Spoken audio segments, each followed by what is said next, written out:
kami dari Skala Infonet.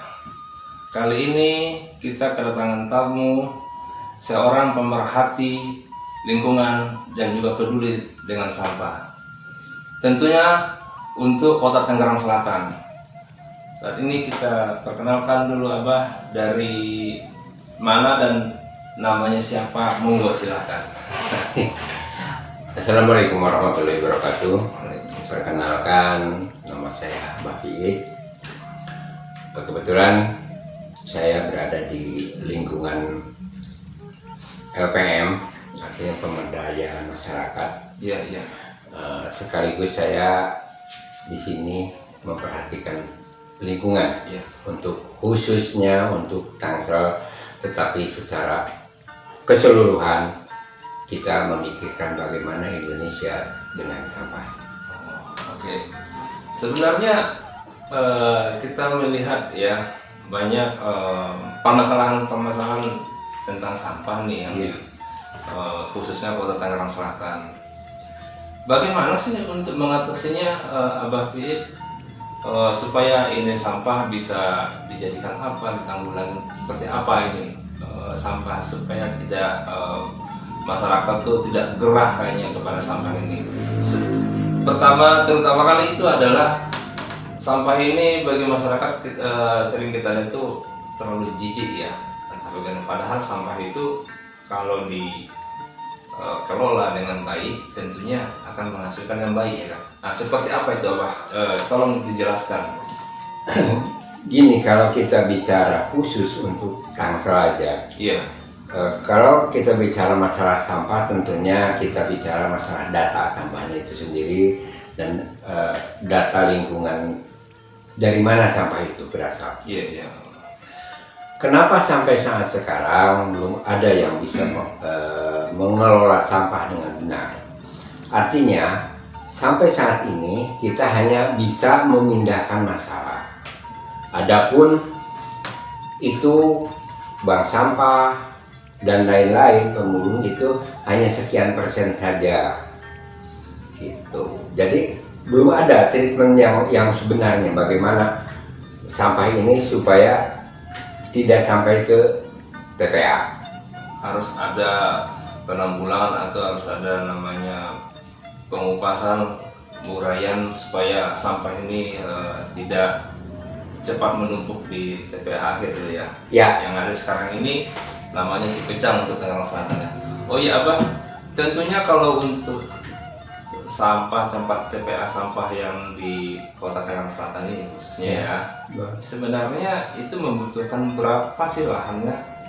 Kalau melihat kita ini ada 7 kecamatan ya, 54 kelurahan. Kira-kira kayak begini banyak, sedangkan kota kita ini adalah kota perumahan ya, yang modern, religi, ya kan? Seperti apa itu coba? Terima kasih. Gini, kalau bicara berapa lahan yang harus kita siapkan, kalau kita bicara sampah yang seperti saat ini, itu tidak terbatas, Mas. Karena sampah itu diproduksi setiap menit, setiap detik. Iya. Sampah itu diproduksi, dan sampah ini dipindahkan masalahnya. Sampai anak cucu kita ke depan, tetap ini akan nambah. Jadi nggak punya standar kita harus berapa. Walaupun kita tahu lokasi yang sekarang ada itu sekitar 10 hektar. Iya. Dari mana sampah 10 hektar sampai ketinggian sampai 30 meter? Adalah dari 54 kelurahan atau 7 kecamatan, 54 kelurahan, dan dari 12 pasar. Artinya data ini sebenarnya bisa terhitung berapa ton yang harus masuk sekarang ke Cipecang. Iya. TPA ya. TPA. Data yang Abah tahu sekarang itu 400 ton per hari. Per harinya ya. Per hari. Untuk Tangerang Selatan tuh 400 ton per hari 400 ton sekarang ya. Ya, data valid itu luar biasa. Ya, luar biasa. Nah, tetapi bagaimana kita biar itu tidak jadi masalah, gitu kan? Biar tidak jadi masalah, artinya bagaimana dengan lahan yang ada ini, tetapi semua lingkungan atau masyarakat kota ini, Kota Tangsel ini sampahnya bisa tertanggulangi dan tidak jadi masalah, kan itu. Iya. Gitu. Tentunya solusinya seperti apa nih? Ya, tentu nanti ada solusi yang seperti apa kita kan. Iya. Lanjut Abah, masalah sampah ini di Tangerang Selatan tadi luasnya sekitar 10 hektar. 10 hektar ya. 10 hektar. Tumpukan juga sudah sangat tinggi ya. Sangat tinggi. Itu rata-rata 30 meter itu rata-rata, ada yang lebih dari itu. Kemudian itu kalau ditanggulangin dengan benar, sampah setinggi itu bisa habis ya, bisa terurai lah, ada penguraiannya. Gini, jangan kita berpikir ketika air sudah di muara. Kalau kita bicara masalah biaya, karena segede gunung apapun itu bisa ditanggulangi, bisa di di treatment, tetapi notabene dengan modal yang tinggi, dengan biaya yang tinggi. Tetapi mari kita berpikir sampah yang akan datang dulu. Bagaimana sampah yang akan datang ini? Nah, supaya tidak sampai ke TPA. Iya. Nah, artinya nanti ini penanggulangan di awal kita tanggulangi, otomatis kesini agak surut, agak sedikit yang masuk. Nah, walaupun ini di treatment nanti ada penyelesaian. Kalau sekarang penyelesaiannya hanya di TPA saja dan ini tidak ada treatment dari awal, tetap aja akan numpuk terus karena ini diproduksi. Baik, berbicara tentang treatment tadi, tentunya itu ada uraiannya Pak. Treatmentnya artinya sampah yang sistem apa aja ya yang bisa langsung ke TPA, atau sampah mana aja yang harus nggak sampai ke TPA. Itu contohnya seperti sampah apa tuh? Anorganik kah apa organik?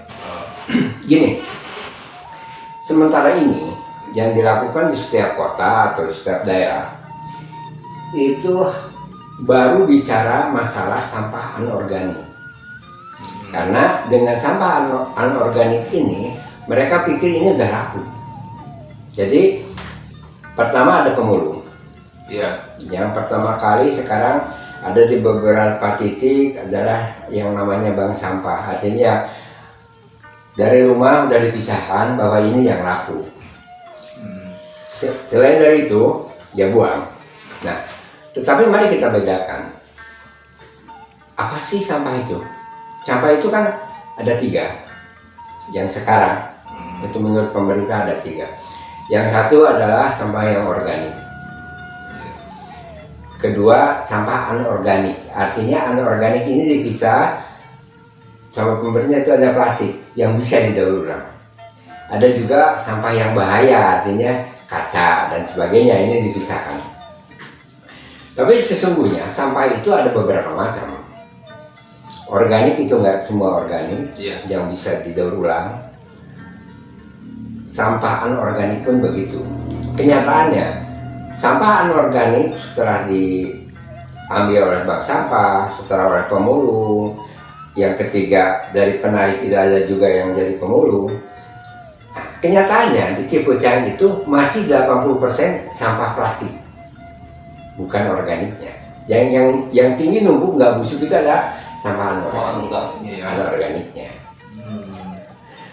Tetapi bagaimana caranya kita supaya nggak numpuk itu kan itu jadi cara.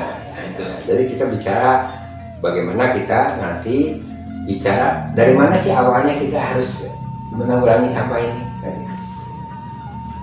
Baik, sampah yang numpuk di TPA akhir Cipecang yang disebutkan Abah Piat barusan itu adalah banyak masih 80% anorganik. Nah, di sini Abah mengatakan ada supaya sampah ini jangan sampai menumpuk dan jangan sampai terurai sampai ke sampah akhir. Ini perlu ada penanganan khusus. Seperti apa penanganan khususnya ini?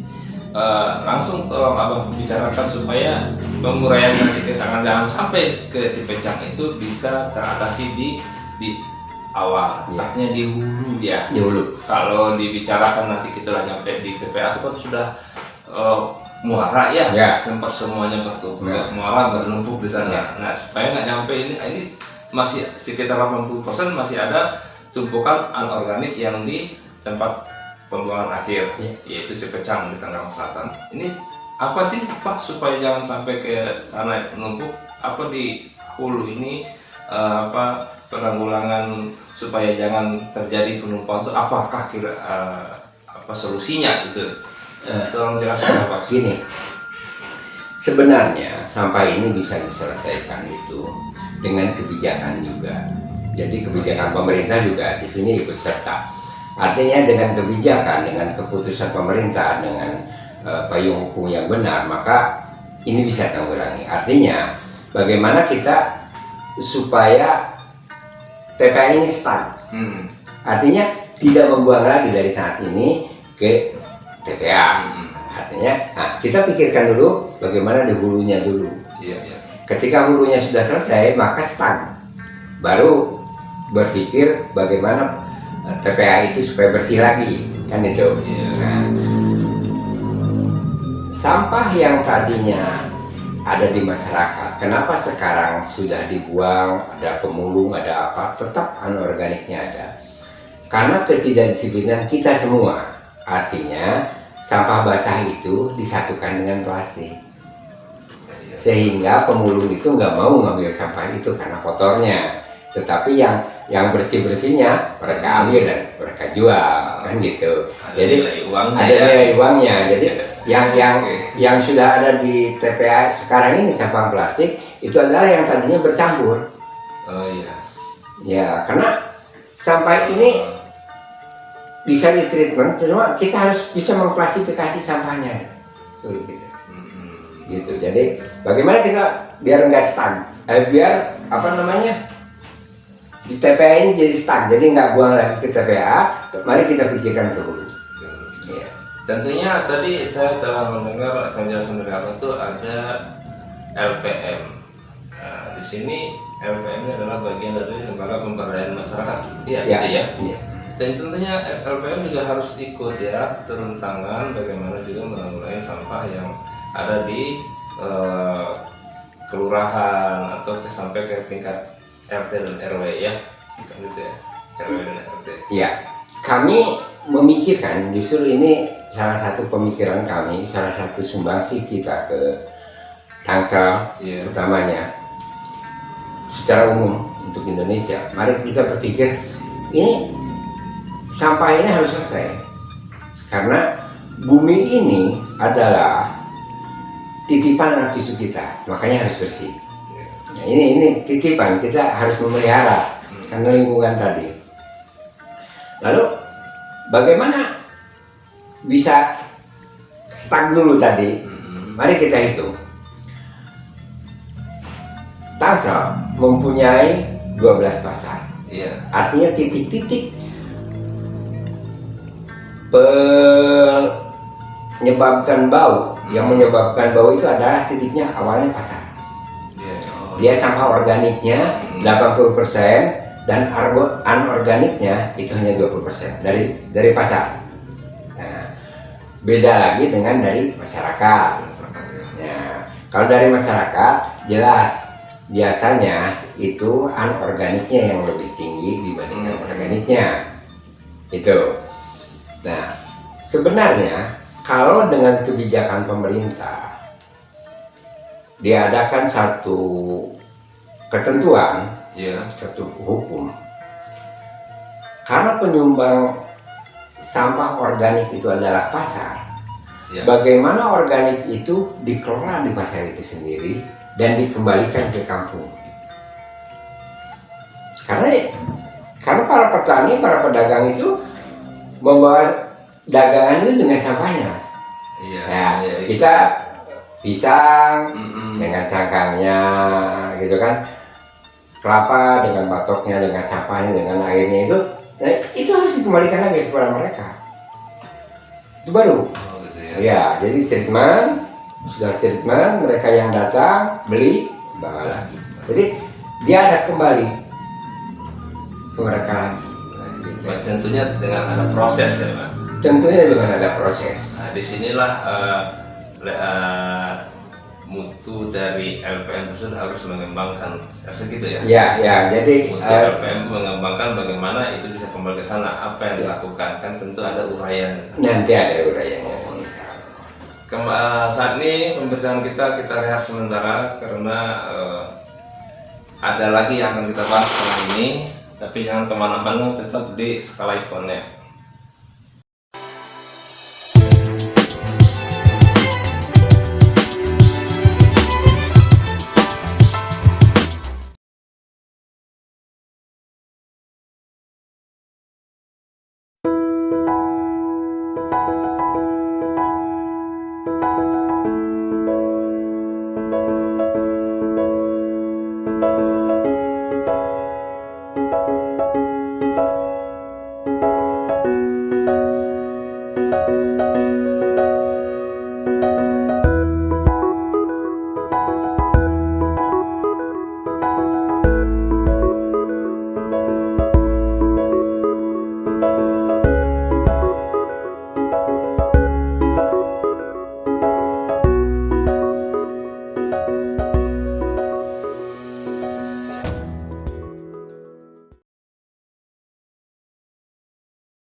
Assalamualaikum warahmatullahi wabarakatuh.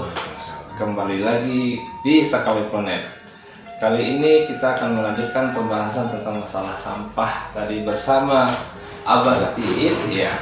Dan setelah tadi berbicara di sampah dari pasar yang notabene banyak organik dibanding dengan anorganik. Nah, kita balik ke masalah lahan di Cipecang, Abah. Ini tadi disebutkan sampai 10 hektar. Apakah lahan 10 hektar itu tidak cukup dengan luas Tangsel di sini dengan lahan 10 hektar itu? Nah, yang kedua itu apakah di lahan tersebut tidak ada orang masyarakat yang juga ikut memilah atau mungkin mengambil sampah-sampah yang masih bisa dipergunakan? Bang, tolong dijelaskan. Ini kita bicara masalah Cipecang atau masalah TPA untuk Tangsel saat ini. Iya. Kalau bicara kenapa 10 hektar tidak cukup, karena ini berjenjang waktu. Iya. Ya, karena itu kan kalau tidak salah dengar itu sudah dipergunakan 10 tahun, maka sampah sekian banyak dan sampah ini terus mengalir. Sampah ini nggak henti, mengalir setiap hari. Sampah di sana, di tempat sampah di sana, lingkungan sekitarnya dekat sekali sebenarnya dengan lingkungan masyarakat, dekat sekali, berdempetan sekali dengan masyarakat, sehingga apabila ada sesuatu baunya apanya lewatnya juga itu sebenarnya masalah sih buat mereka, tapi sampai saat sekarang aman-aman saja mereka. Terus apakah ada orang di sana? Ada, tentunya ada yang namanya pemulung terakhir. Dan pemulung terakhir ini adalah orang-orang pendatang. Saya lihat ada beberapa kepala keluarga di sana bikin bedeng-bedeng kecil untuk memungut sampah yang sisa pengambilan itu. Itu pun nggak bisa diambil semua, tetap aja ada penumpukan itu. Tetap menumpuk ya. Tetap menumpuk ya. Buktinya sampai sekarang masih tetap menumpuknya. Iya, itu kenapa sih dengan luas 10 hektar itu, dan juga di sana sudah ada juga masyarakat yang memungut atau memilah sampahnya, dan sampai juga itu jebol temboknya itu saking dari sampah ini. Kira-kira Abah ini sampah ini bisa nggak dikelola itu yang supaya tidak menyebabkan kerusakan lagi gitu? Apakah perlu dibuatkan pilot project seperti itu? Bagaimana nggak tolong digambarkan? Gini. Nah, kalau kembali kenapa itu sampah bisa jebol seperti itu? Karena tumpukan sampah ini kan plastik. Iya, betul. Ketika dalam keadaan miring, beban air dari atas itu terus, maka ini menggosor. Beda dengan tumpukan tanah. Tumpukan tanah kalau ada erosi atau itu hanya sebagian saja. Kalau plastik kan licin, Iya. kena tekanan, kena air, glosor. Karena kalau saya lihat di sana belum ada bagaimana cara menghilangkan bau yang tanpa kimia. Ini masih saya lihat masih ada unsur kimia yang digunakan. Kenapa kalau unsur kimia menyebabkan longsor? Gini, unsur kimia itu hanya bisa menghilangkan bau sementara. Iya. Beda dengan penyemprotannya dengan organik. Kalau dengan organik maka itu dia akan ada pembusukan dan sampah organiknya akan habis nanti dengan mikrobanya itu sendiri, karena mikroba itu akan pecah, dia memecahkan diri dan semakin banyak, sehingga itu nggak akan terjadi kayak begitu. Nah, ini karena licin, karena dia licin. Kebetulan kalau saya lihat si Pucang ini hampir di bibir sungai, Ini yang jadi masalah. Lahannya sendiri di bibir sungai. Sungai apa itu ya? Cisadane namanya. Cisadane itu.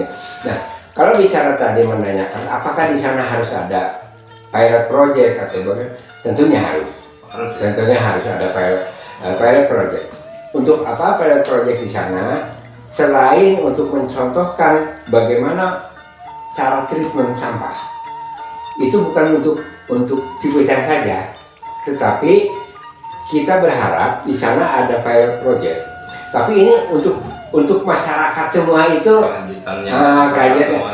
masyarakat itu bagaimana sih treatment sampah yang benar itu? Nah, di sana ada pilot project, jadi masyarakat bisa datang ke sana. Baik, penyemprotan sampahnya itu bisa dengan organik, dari bahan organik. Ya. Tentunya tadi kita sudah mengupas masalah sampah organik yang ada dari pasar. Ya.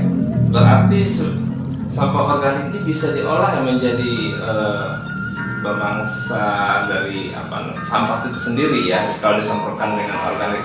Tentunya juga itu bisa diolah ya. Ya, banyak kegunaannya. Banyak kegunaannya, bahkan luar biasa.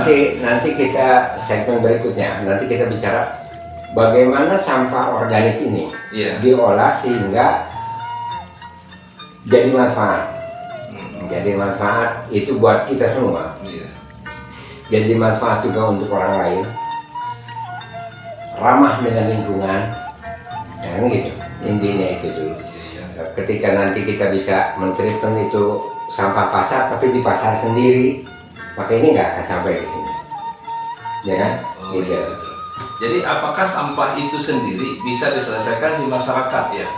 Bisa. Masyarakat itu sendiri bisa diselesaikan? Bisa. Luar biasa nih. Ini semuanya tentang sampah dan pengolahannya itu sudah bisa ditreatment oleh Abah Fir. Jadi bagaimana? Sebenarnya banyak bertanya kita kepada Abah Fir untuk pengolahan ini ya. Tentunya dengan bersama LPM, karena Abah sendiri ini adalah bagian dari anggota LPM.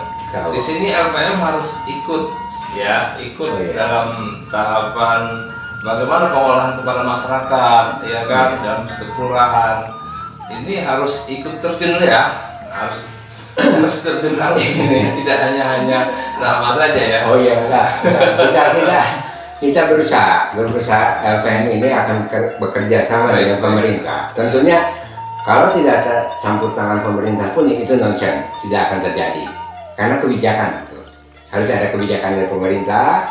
Bagaimana kita menerapkan dengan masyarakat, bagaimana kita sama-sama bergotong royong untuk menyelesaikan sampah ini. Artinya pemerintah juga harus peduli dengan LPM-nya dan juga tentang pengelolaan LPM terhadap sampah di masyarakat. Ya, artinya LPM ini sudah merumuskan bagaimana sih sampah ini bisa diselesaikan di tempat masing-masing. Kita sudah rumuskan itu. Nah, tinggal kita masih menunggu kebijakan dari pemerintah ini bagaimana tentang sampah ini. Nanti ketika arahnya satu arah, satu pandangan antara LPM dengan pemerintah, arahnya ke sini, kebijakannya ini, lalu kita punya treatment seperti gini, didukung sama pemerintah, itu insya Allah selesai, bisa selesaikan ini. Nah, kalau kita bicara masalah treatment di TPA, itu kan tanda kutip kita ya. Kita harus menggunakan apa yang sistemnya kayak industri gitu kan. Kita pikir sampah 10.000 kali 10 kali 30 meter itu berapa kubik. Nah, jadi penyelesaiannya harus tentu berapa lama, tentunya dengan teknologi yang tinggi kalau itu. Makanya LPM, Abah pribadi berpikir bagaimana kita nanti mentreatment di masyarakat sendiri. Nah, tinggal ini bagaimana kita kebijakan dengan pemerintah, sampah apa aja ya yang bisa ditreatment di situ, jadi apa. Terus ada satu sampah yang memang jadi bingung sendiri. Oh iya. Ya, salah satu sampah, kalau sampah B3 artinya dari rumah sakit, sisa bekas operasi dan segala macamnya, itu udah ada undang-undangnya. Itu harus diselesaikan di tempat rumah sakit sendiri, dia harus punya penyelesaiannya di situ kalau sampah itu. Tetapi ada sampah sejenis B3 tetapi ada di masyarakat. Ini yang jadi bingung kita, karena ini kandungannya penyakit. Contohnya Pampers, Pampers, terus untuk peralatan wanita gitu kan. Pampers sendiri itu kalau Pampers anak-anak masih mendingan dari masyarakat itu. Kalau udah bicara Pampers manula, nah ini kan jadi masalah. Terkait tadi mengenai teknologi, tadi bilang ada teknologi. Tentunya teknologi ini dibutuhkan untuk pengolahan sampah ya. Nah, ini apakah tim-tim dari LPM sendiri sudah memiliki standarisasi mengenai teknologi untuk pengolahan tersebut? Apakah harus diambil dari luar? Bagaimana? Gini, LPM sendiri sudah menyiapkan kalau untuk organik sudah. Tetapi kalau untuk anorganik, kita sebenarnya sudah banyak. Referensi itu sudah banyak. Penemu-penemu di YouTube, dimanapun kita sudah lihat, sudah banyak bagaimana orang mentreatment sampah plastik. Jadi apa? Jadi bahan bakar, jadi energi, jadi banyak. Cuma coba diuraikan nanti apa yang harus dari luar ambil dan siapa yang harus duduk di kelurahan atau duduk di RW, itu siapa yang sih mengelolanya itu sendiri gitu kan. Berbicara tentang untuk pengolahan itu dan masalah teknologi tadi, di LPM sendiri sebenarnya sudah memiliki tenaga ahli ya. Tinggal bagaimana penyuluhannya ke bawah ya, dan akan realisasikan ke bawah supaya bagaimana ini berjalan, tentunya seperti itu. Tentunya seperti di sini tak lepas juga peran LPM harus ikut di bidang pengolahan sampah ini. Tentunya juga harus dibantu oleh pemerintah.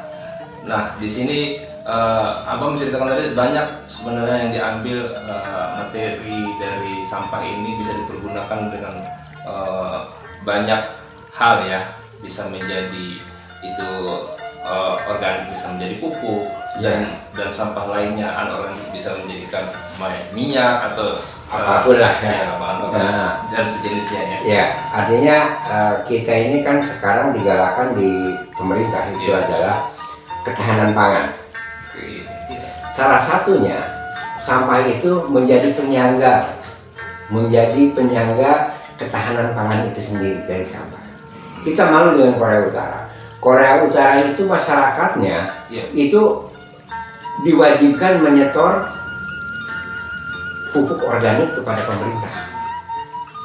Itu Korea. Saya jempol dengan Korea Utara karena pemikirannya begitu cerdas, ya feedback ke belakang bagaimana nenek kakek dulunya itu membudidayakan tanamannya, padinya semua itu dengan pupuk organik.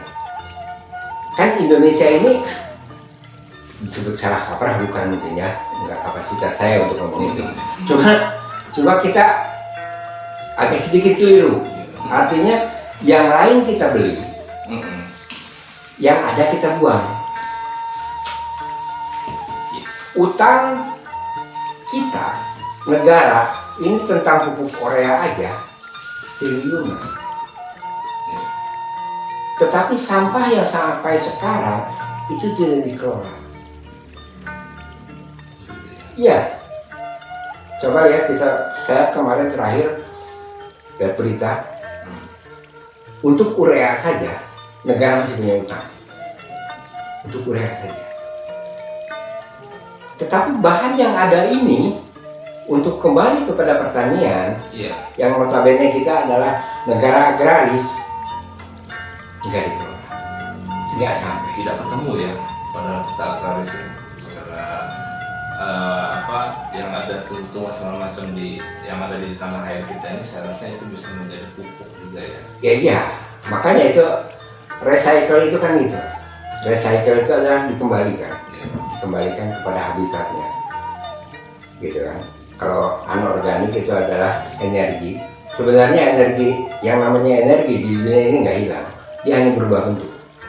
Berputar aja ya. Berputar aja, berubah bentuk. Gitu. Luar biasa pembicaraan pada kesempatan ini, dan di sini juga seorang pemerhati sampah dan lingkungan menyebutkan semua ini tak luput dari kebijakan pemerintah. Ya. Di sini pemerintah pun harus ikut serta dan juga mengerti sampah ini sebenarnya di Kota Tangerang Selatan ini ada yang mampu untuk mengatasi dan solusinya ada.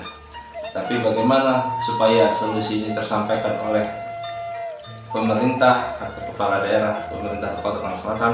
Ya, perlunya ada kembali temuan dan kebijakan ini bisa sama-sama dibicarakan bersama LPM.